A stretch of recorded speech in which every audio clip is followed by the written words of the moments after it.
On June 29th, Anti-Pope Francis received Nancy Pelosi in a special audience and allowed her to receive, quote, Holy Communion during a so-called papal mass. U.S. Speaker of the House Nancy Pelosi met with Pope Francis in a private audience at the Vatican. As a gift, she gave Pope Francis a decorative ceramic bowl with a personal inscription. In return, the Pope gave her a wooden mosaic of farmers tending to the earth. Display this with great pride in the Speaker's office in the Capitol. The Pope also gave them his message of peace and was quick to follow up with a laugh.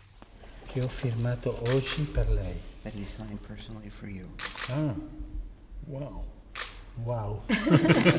This is Pelosi today, before witnesses say she received the Eucharist at the Vatican. This is another clear proof that the Vatican II sect lacks the Catholic Church's mark of unity or oneness. With regard to the unity of the Catholic Church, Pope Leo XIII taught, quote, the Church in respect of its unity belongs to the category of things indivisible by nature, though heretics try to divide it into many parts. Furthermore, the eminence of the Church arises from its unity, as the principle of its constitution, a unity surpassing all else and having nothing like unto it or equal to it, end quote.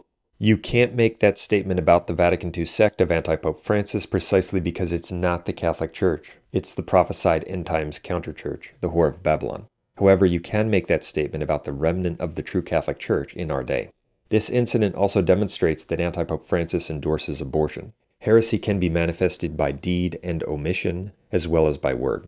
Anti-Pope Francis and the people at the Vatican know very well that Nancy Pelosi notoriously supports and works for abortion and gay, quote, marriage, among other things. Yet they give her a special audience, they allow her to receive, quote, communion, and they allow her to pretend to be Catholic in front of the cameras with the anti-pope. It's a sect, and Francis is a notorious heretic. We had the pleasure of attending Mass this morning with His Holiness and many leaders of the Church. And St. Francis's name always reminds me of St. Francis saying, you preach the gospel, sometimes use words.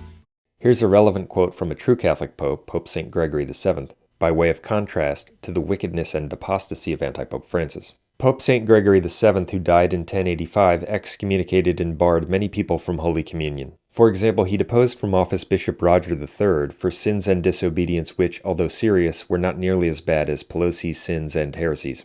Today, the Republican-controlled Supreme Court has achieved their dark, extreme goal of ripping away a woman's right to make their own reproductive health decisions. Concerning this bishop, Pope St. Gregory VII said, quote, if he shall be unwilling to comply with this order of ours, he should be in every way debarred from the body and blood of the Lord, until he learns through obedience to bend the neck to the Roman Church, against which he has not blushed to rebel through disobedience, end quote. Anti-Pope Francis's latest scandal, which is tantamount to a symbolic endorsement of abortion shortly after Roe v. Wade was overturned in the United States, is causing the typical shock, wonder, and confusion among followers of the Vatican II sect, the end-times counterchurch. As we've mentioned, this shock and confusion at the actions of the Vatican II sect and its heretical antipopes is the prophesied wonder at the beast. That is, it's the astonishment people experience upon seeing the return of pagan Rome, which is mentioned in Apocalypse 17. See our video, Apocalypse Now in the Vatican.